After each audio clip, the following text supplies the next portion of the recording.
नमस्कार, मैं हूं नीलू। तो ईरान ने एक ऐसा हथियार बना लिया है जिससे इजराइल और अमेरिका काफी ज्यादा परेशान है। किस तरह का यह हथियार है, किस तरह से यह हथियार काम करेगा और अमेरिका और इजराइल के लिए किस तरह से यह चिंता का सबब बनेगा, बातचीत करने के लिए मयंक मेरे साथ जुड़ गए हैं। मयंक, जिस हथियार की बात अमेरिका कह रहा है वो क्या हथियार है?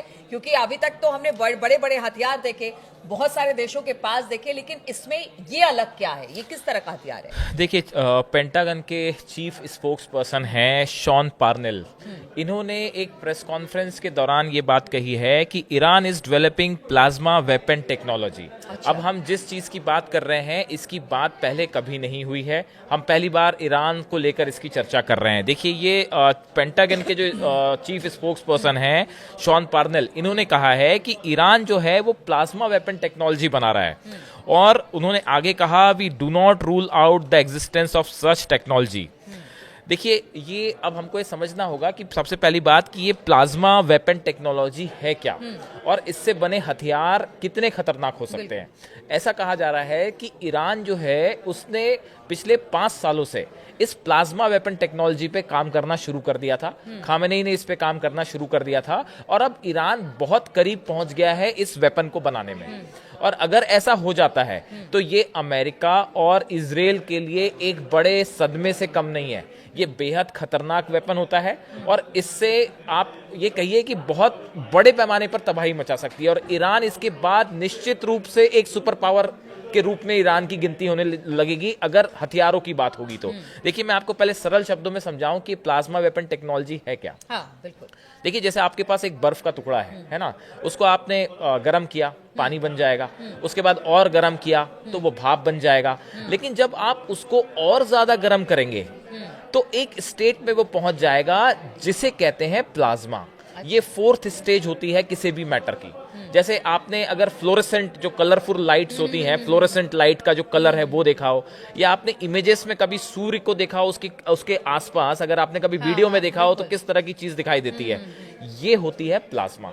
और इसका उपयोग कई इंडस्ट्रियल एरियाज में भी होता है, कई चीजों में इसका उपयोग होता है, लेकिन इसका उपयोग वेपन्स बनाने भी होता है, हथियार बनाने भी इसका इस्तेमाल होता है। और देखिए, इस समय इसमें रूस काम कर रहा है इस टेक्नोलॉजी पे, अमेरिका काम कर रहा है, चीन काम कर रहा है। लेकिन ये पहली बार ये बात इस तरह से सामने आई है अमेरिका के द्वारा कि अब ईरान भी ये हथियार बना रहा है। और अगर ईरान इसमें कामयाब हो जाता है, ऐसा बताया जा रहा है कि पिछले 5 साल से काम चल रहा है, और अगर ईरान इसमें कामयाब हो जाता है तो ये बहुत बड़ी उपलब्धि रहेगी। देखिए, ईरान की जो atomic energy organisation of Iran है, इसके जो चीफ हैं मोहम्मद असलामी, उन्होंने ये कहा था अभी हाल ही में कि हमने इस टेक्नोलॉजी का सफलतापूर्वक इस्तेमाल किया है उद्योगों के लिए, इंडस्ट्रियल वर्क के लिए। यानी ईरान ने कुछ हद तक इसमें सफलता तो प्राप्त कर ही ली है। जो इंडस्ट्रियल यूज के लिए जो इस्तेमाल हो रही है, वैसे ही इसका इस्तेमाल मेडिसिन में, स्टरलाइजेशन में और मैन्युफैक्चरिंग में, कई चीजों में इसका इस्तेमाल होता है। अब देखिए, ईरान में 2 जगह है, 2 यूनिवर्सिटीज हैं जहां पे 2 केंद्र हैं जहां पे इस पे काम हो रहा था। एक है मलक अशटर यूनिवर्सिटी ऑफ टेक्नोलॉजी और दूसरा है the Iran space research centre. ये 2 जगह इस प्लाज्मा टेक्नोलॉजी के ऊपर काम चल रहा था, पिछले 5 सालों से काम चल रहा था।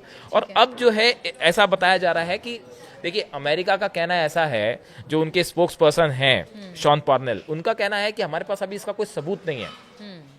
नासा की तरफ से कुछ इमेजेस आई हैं जो इस ओर इशारा करती हैं कि ईरान के पास अब ये हथियार बनाने की दिशा में तेजी से आगे बढ़ रहा है। और कहीं कहीं तो यहाँ ये भी कहा जा रहा है कि ये इतने गुप्त तरीके से कार्यक्रम चल रहा है कि शायद अमेरिका और रूस और चीन से भी तेजी से आगे बढ़ रहा है। 2 सवालों का जवाब और जल्दी से दे दीजिए मयंक। चूंकि आपने कहा कि इस हथियार को बनाने के लिए चाहे वो अमेरिका हो, रूस हो, चीन हो, और अब ईरान का नाम इसमें जुड़ गया है, तो यानी कि जो पहले बनाएगा वो बादशाह कहलाएगा। देखिए, और दूसरी बात यह है कि किस तरह से ये घातक हो सकता है अगर इसका इस्तेमाल होता है तो किस तरह से? आप इसको इस तरह से समझ सकते हैं कि ये एक ऐसा हथियार होगा जिसका इस्तेमाल जब होगा तो उससे एक बहुत बड़े एरिया में तबाही ला जा सकती है। अगर ईरान चाहेगा इस पे, इजराइल पे हमला करना है, तो बिना किसी मिसाइल के, बिना किसी एयर फाइटर प्लेन के आप इस टेक्नोलॉजी का इस्तेमाल कर सकते हैं। आपने जेम्स बॉन्ड की फिल्में देखी होंगी, उसमें इस तरह की चीजें दिखाई जाती हैं कि लेजर की तरह जो है वो प्लाज्मा वेपन का इस्तेमाल हो रहा है और उसने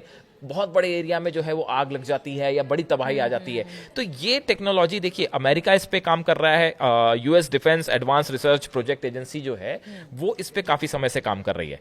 लेकिन ईरान का जो एक कार्यक्रम है, इसका अमेरिका के द्वारा इसका जिक्र करना अपने आप में, वो भी पेंटागन, ये एक बड़ी बात है। या तो एक ये मेंटल वॉरफेयर भी हो सकता है कि आप ईरान के ऊपर और सैंक्शंस लगाना चाहते हैं, हाँ। ईरान के खिलाफ माहौल बनाना चाहते हैं, इसलिए ये बात कही गई अमेरिका के द्वारा। हाँ। और या फिर वाकई देखिए, काम तो ईरान पे इस पे हो रहा है और ये बात ईरान भी समझ रहा है, खामेनी भी समझ रहा है कि भाई आगे कहीं हम पे हमला ना हो जाए, हमारा हाल इराक ईस्ट जैसा के ना हो हालात जाए, को देखते हुए, ऐसे में अपनी सुरक्षा का इंतजाम करना जरूरी है। हाँ।